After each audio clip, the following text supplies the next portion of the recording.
Hello and welcome back everybody to a brand new FTB Infinity Expert Mode. Last episode we did a little bit of the Botania. I still haven't fixed the redstone or anything like that. I don't really know how.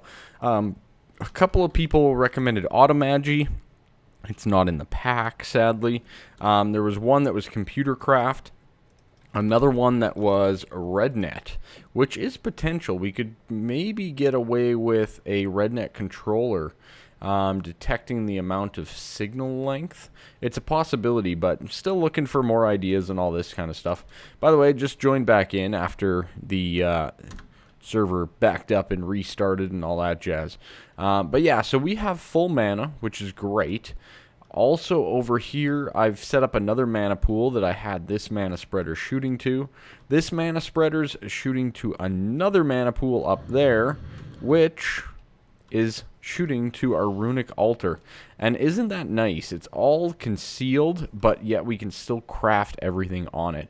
I think that is pretty sweet. It would be nice to have a few more of those up and around here. Now, we are here because we need to make Terrasteel. It is already that time. Now, I've already prepped the items that we need. The Terrasteel agglomeration plate from Botania, block of mana steel, some lapis lazuli, and one of each of the basic runes, basically. So, you know, it's pretty straightforward recipe, but let's grab that. And I was debating putting it upstairs in this setup, but I think for right now, for temporary sake, I think I'm just going to put it down here in the basement. So what we need to do is we need to dig out a 3x3. We don't need to. I guess we could have put it on top, but that's okay. I wanted to dig it out. And basically, you need to make this pattern, like so, with living rock and lapis lazuli. Then you place the Terrasteel agglomeration plate right there in the middle, and you now have the ability to make some Terrasteel. Now, I'm going to grab some sparks, and let's grab the first items that we need to make Terrasteel. So Terrasteel is made. It won't tell me the recipe, really. I have to look it up in the book. Is this real life? Alright, so it's a mana steel ingot, a mana diamond, and a mana pearl. Okay, so let's look up some mana stuff. So let's just grab one for now. I'm not positive on the amount of mana that this takes. I can't remember if it's a full pool of mana or a half pool of mana per piece of Terrasteel. So make sure you have really good mana generation before you get involved in this. So I'm going to throw down 3 sparks on top of the mana pools and 1 on top of the Terra agglomeration plate. And then all we do, I'm going to take off my ring and throw down the 3 items, and you start to see the magic happen. Starting to get the mana flowing and all that kind of stuff, and we should see it go green, and bam, our first piece of Terrasteel. Okay. Luckily, we only need the 1 for right now. We will have to make a lot more, because all of those for the energy cell, the creative energy, let's just have a look at that for a second. These draconic flux capacitors require Terrasteel, if I'm not mistaken. I just have to find the right thing. These guys, the awakened cores, require Terrasteel, iridium, bedrockium, and void metal. Not easy to get at all. So the Terrasteel is very important, and I really need to get my mana steel production up and running more so. So what we need to make now is the Elven Gateway Core. Now for that, we're going to need a Primal Charm as well, and a few Demonic Slates. Okay, Demonic Slates are the Tier 4 version of the slates, so let's get those guys started up and going. We need 2 of them, so let's go like so, and like so. Good. And we'll just pull them out once they reach the proper level. Yeah, so overall, pretty darn happy with that. Now, with this, we need the Primal Charm, Living Wood. We already got those items last episode. The Primal Charm is not overly difficult to make either. We should have all of the materials for it. So let me just grab these slates, and I'll grab everything that I need to make the Primal Charm, and we should have the Elven Gateway Core. Okay, so here we are. Oh, dang, insufficient funds. Oh, man, that's a shame. I guess I will quickly go and recharge the old wand. I don't really have a good way of recharging it anymore, so I'll have to figure that out, I guess. Yeah. Alright, so I managed to get enough of everything. I guess we could get a little bit more of a discount just by putting on our gear. But there's our Primal Charm. Very good. That is perfect, and that will then... I think we have everything that we need. I think I just need the Magician's Orb from our blood magic setup. Really? Really, teleportation? You guys saw me click on that, didn't you? I know I did. Okay, so we need our Magician's Blood Orb here, wherever that may be. Where is it? There it is. Okay, good. And we're going to need some living wood, which I think we have in here. Okay, so the Elven Gateway. Let's see, do we have everything we need? We do. Good. So that'll give us our Elven Gateway Core. Awesome. Okay, now let's take a look at the Lexica Botania again and see what we can do to get our portal to the Alfheim. Now, this guy is going to require 8 living wood blocks, 3 glimmering living wood. Okay, so let's look up living wood, and we're going to need glimmering living wood. Okay, a Terrasteel nugget. Really? Okay, we need to make another piece of Terrasteel then. Not a big deal. I will get that done, and we will be back. Okay, so a few Terrasteel nuggets, just like so. And I guess we actually needed 3 of these, didn't we? Well, that's a shame. I believe that's what it said, isn't it? Okay, I'll get another one here before we carry on. Now, we need 2 mana pools and a Natura Pylon ×2. Okay, so let's get our mana pools first. Here we go. Boom, there's 2 of those. Now, we need the Natura Pylon. This guy is the green one here. Oh, boy. Okay, so we need a lot more Terrasteel. And we need some mana pylons. Okay, not a big deal. So I'm going to need about 5 more pieces of Terrasteel. So I'm going to work on that because that's a decent amount overall. And we will get the rest of this going. Shift right clicking will pull out 1 item at a time, just to let you know. I always forget about this, and thank you so much for the reminder in the comments. It kind of makes it easier when you're pulling out smaller amounts of items like that, so keep that in mind. You may use it.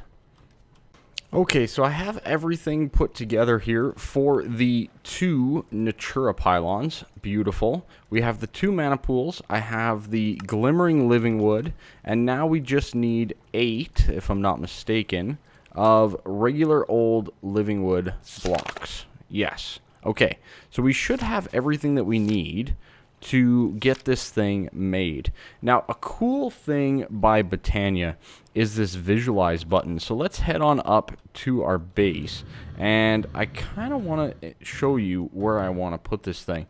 Now, I don't know how well this is going to work right now, but it's one of these things. So I want to place this like it's hanging off the side here of the building, like a little offshoot. So let's see here. We got a bit of a situation. Let's F5 this for a second, see where we're at and see where everything else is at. So what I'm thinking is something like right there might be nice, you know, just out in the, just off and out from there. So let's devisualize this thing There we go. And let me get a few materials around. Now, the way I think I see it is they would use living wood out here. This is just my assumption.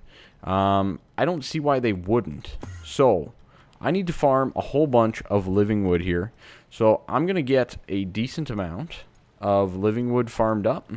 And all that we need to design this little offshoot for the Elven portal.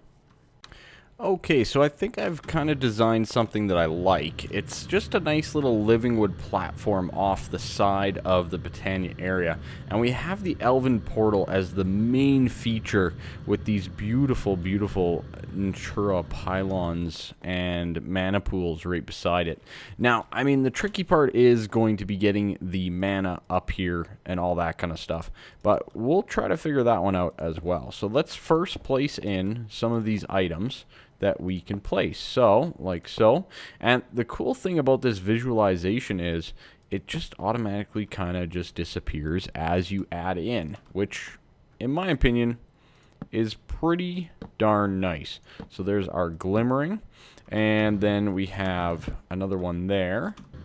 Another one over there. Good. Let's just get this guy down and remove that with another glimmering there. And last but not least, our last elven wood, or living wood, sorry.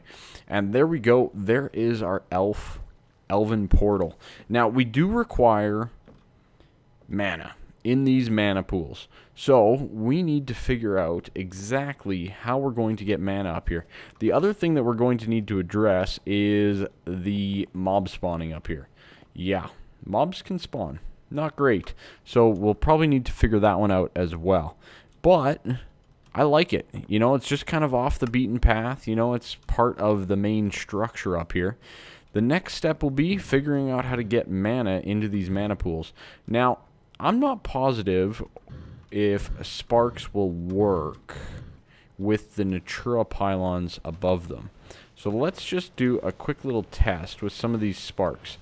By shift right clicking on the spark with your wand of the forest, it will disable it. So that is a thing. So with the Natura pylon on there, oh, we can spark it. Oh, okay. They kind of hide in the pylons. That is very interesting. Okay, let's make a few more sparks then, because we can. They're not very expensive at all. They're actually quite cheap. There we go. 4 more. That is fantastic. Sparks are really, really cool overall. There's lots of neat things that you can do with them once we get the Elven portal up and running. So I'm really looking forward to getting that done. So let's place these guys back here so that we don't hinder our Terrasteel production. Now, sadly, sparks cannot transfer between mana pools yet until I get some improvements. So what I think I need to do is I need to manipulate my mana through mana spreaders, just like I've done previously. So let's get some of that going here. We can store pretty much all of this stuff. Very good. Okay, so let's get a few more mana spreaders on the board so that we can address... Oh, come on. Petal. There we go. Purple apparently is the one that I have. Let's get a few mana spreaders and a few mana pools. Now, the main reason why I like to have a whole bunch of mana pools is, well, it's always nice to have extra mana lying around. But the other reason being is if you transfer mana too far of a distance, you will actually lose some of that mana. So, let's see. If we were to be able to get maybe one right here, right in the floor here, that could be pretty darn cool. Okay, let's see where we're at here then. So, if we get a mana pool there, oh, that's a little annoying. You do that little droppy downy step. Maybe that's not such a good idea. But it's just kind of nice and tucked out of the way. The other option would be that we could potentially just put it above the ground. Right? So we could just place it like so, and this guy would then fuel both of those. That is also a possibility, but then it's right in the way.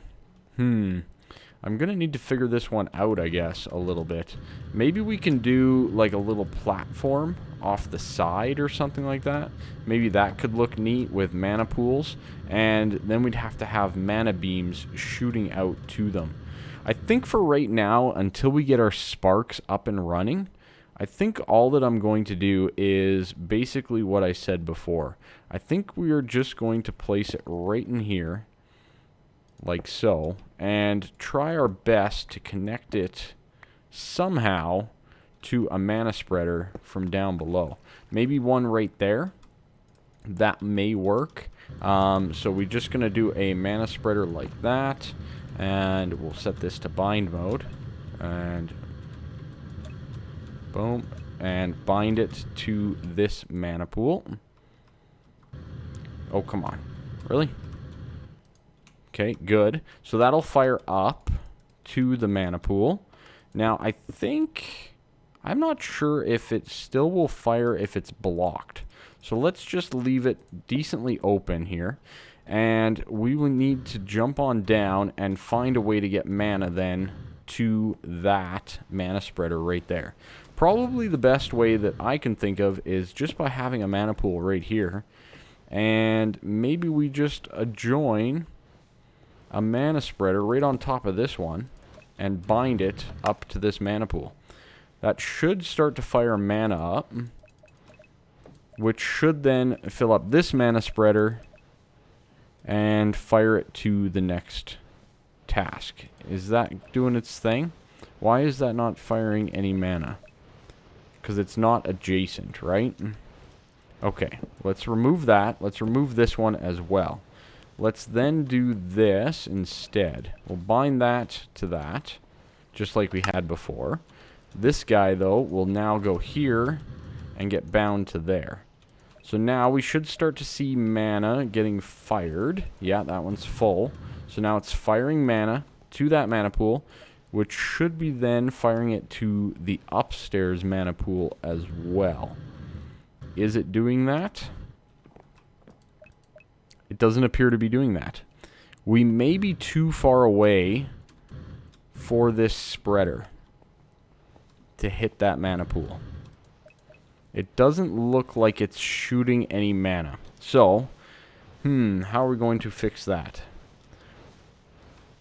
Well, I guess we'll do it the only way that I know how. Let's see, can we do this? If we go right here and do a mana spreader and we bind it to that, are we going to get mana here? Or is it getting deflected by that block? Yeah, it's kind of hitting the blocks, isn't it? Which I don't think works. Okay. I'm going to have to figure out how to get the mana up here more routinely. It might be as easy as this, though. So let's do this. Let's slide this mana pool out to here. There we go. Maybe just raising it up would do the job. And I'm going to get another mana pool in between these. Ah, the things we do to make things look good. I tell you. So, not ideal in the slightest. I've kind of had to play around with it quite a bit. And it's still not completely up to my liking for, you know, needs and necessary and all that kind of stuff. So I did have to move the mana pool back here just because of the way that mana spreaders work and all that. And also because we don't have the sparks that we need that can fuel these mana pools. So also in the meantime, I'm going to have another mana pool with this guy firing into that. And then these guys are each going to need a mana spreader on either side, and we're going to have to bind that up to these mana pools, like so. So that should start to get some mana fueling in these mana pools. Now, if I'm not mistaken, these both need to be half full. So, let's see. Receiving from items. Let's do this and speed up the process just a little bit. So we can put down the mana tablet, and mana tablets can feed mana pools, or it can draw from mana pools to fill up the tablet. So I'm just going to use the tablet here to start filling it up. And I can always fill up the tablet again back downstairs in our bigger mana pool area. So I'm going to use this guy to fill up both of these mana pools. I'm probably going to AFK a little bit, let these guys kind of fill up a little bit. And then from there, we can look to open our portal. And we're going to immediately jump into some sparks, I think. Okay, so here we are. We have everything set up. Why is that like that? There we go. I filled up both these mana pools pretty much completely full. This guy's still got a little bit. I guess we could top him off. There we go. I had a little bit of mana left anyways. So we're pretty much topped off with our mana pools out here. And it does require a decent amount of mana to get this thing up and running. I've also came prepared. I have a whole bunch of living wood. I have mana diamonds, mana pearls, mana steel, and mana glass, all to be thrown through and traded with the elves, all right, to get the new and advanced items. So, if I'm not mistaken, I just click on the gateway core here. We will start to see the portal form. You will start to see it drain out the mana, and it does so at a decent rate right off the get-go, getting the portal up and running.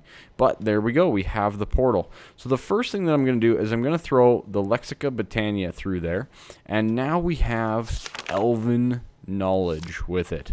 And this tells us all about the different resources of the Alfheim. Now, I've already come prepared with all of the stuff that we need. So let's first of all throw in all the living wood so that we can get Dreamwood.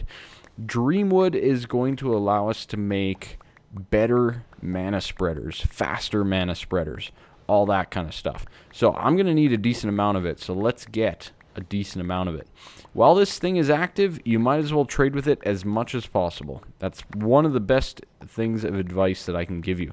Because when you run out of mana, of course, you then need to, you know, rebuild up all that mana and all that kind of stuff. So come prepared. Make sure you have all of the stuff that you want to trade with the elves ready to go on you or close by so that you're not running into trouble. And there's our pixie dust. Very good. I'm basically getting some of all the fundamentals going. We're going to have 64 pixie dust, dragon stone, all that kind of stuff ready to go. The mana steel turns into elementium. Now, for every 2 mana steel, you get 1 elementium. So that should give me 32, and there's another 32 to give us a stack of elementium. Very good. And last but not least is the mana glass gives us elf glass. Awesome. I'm pretty sure that is the bulk and everything that I can trade with the elvish portal. Now, I wouldn't mind getting a few more of all of these, but for right now, I think we're doing okay with that. We have some mana still. That's good. We have a decent amount, actually. But because I'm on a server, this is probably going to run out very, very quickly as long as this is active. So let's take a look at our book here and see what else we learnt about the Elven God.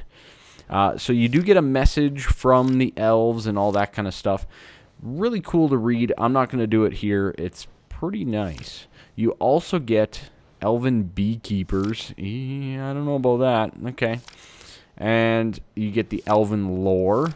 Again, really cool stuff. But you also get the relics. That's good. And the ritual of the Gaia. This is one of the things that is basically a ritual that's going to give us our flugel, or the materials that we need to make our flugel tiara. Okay? So what we need to do is we need to work on this probably for next episode. I want to take out the Guardian of the Gaia. They say it's harder than the Wither, so that's a thing.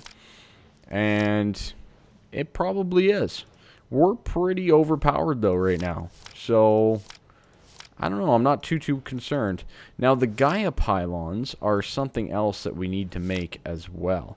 Now the Gaia pylons are an advanced form of the Natura ones, and they require this recipe on arcane infusion. Now the biggest thing here is we cannot make this yet because, Well, actually, no, we do have a tier 5 altar. Very nice. Okay, so we can work on this for next episode. There's a few different aspects that we're going to need to make these, and if I'm not mistaken, we need 4 of these. So that's a thing. So we need 4 of those guys along with a beacon. The beacon is definitely the easiest part, but 4 of those Gaia pylons are going to be decently expensive. That's going to be 128 of the aspect fabrico, for example. 128 of all of these. That's going to add up pretty darn quickly. But in the meantime, we have some new fun things that we can attempt to play with. So, oh god, I hit the wrong button. We're fine. We're fine. So, the pixie dust has lots of great applications. And there's quite a few. One of the main ones is for the augments, the spark augments. Dominant, dispersive, recessive, and isolated. Now, each one of these are going to require an imbued slate. Again, not really an issue. And a rune, depending on what you need. So, these are something that we definitely want to get involved with. I do not know what those viruses are. There's also the corporeal sparks, which are pretty nice. And red string, which is also really, really nice for lots of different things. Red string comparator, I think, is one of the big things. I believe I can use that instead of the other comparator.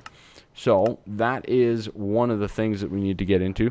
Elementium, of course, we need it for the Flugel Tiara, along with the 4 Gaia spirits. You can make armor out of it. It's actually really good armor. Highly recommend it if you're going the magical route. Of course, you can also upgrade things like the Sojourner's Sash to the Globetrotter's Sash. That's basically going to allow you to move around even faster. And you need it for the mana spreaders themselves. Okay, so without further ado, let's see what we can do with some of our new trinkets. Well, sadly though, all of this fun new stuff is going to have to wait till next episode. I think what we're going to do is I need to get a few things prepped in my brain. I wouldn't mind improving our mana situation as well. Maybe we can upgrade these spreaders a little bit even.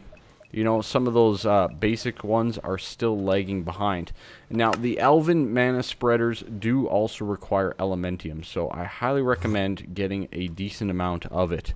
And I'm actually going to get a little bit more, because I'm sure we're going to go through it decently fast. But anyways, that's going to be it for me. I hope you guys enjoyed this episode. I had a lot of fun. You know, I haven't really progressed a ton in Britannia in quite some time since my regrowth world early on. So I'm really looking forward. I've never even fought the Gaia Spirit, so I'm looking forward to that as well. But in the meantime, that's it for me. There's a creeper and a skeleton up on my base. And I'll see you guys next episode. Bye-bye for now. See ya.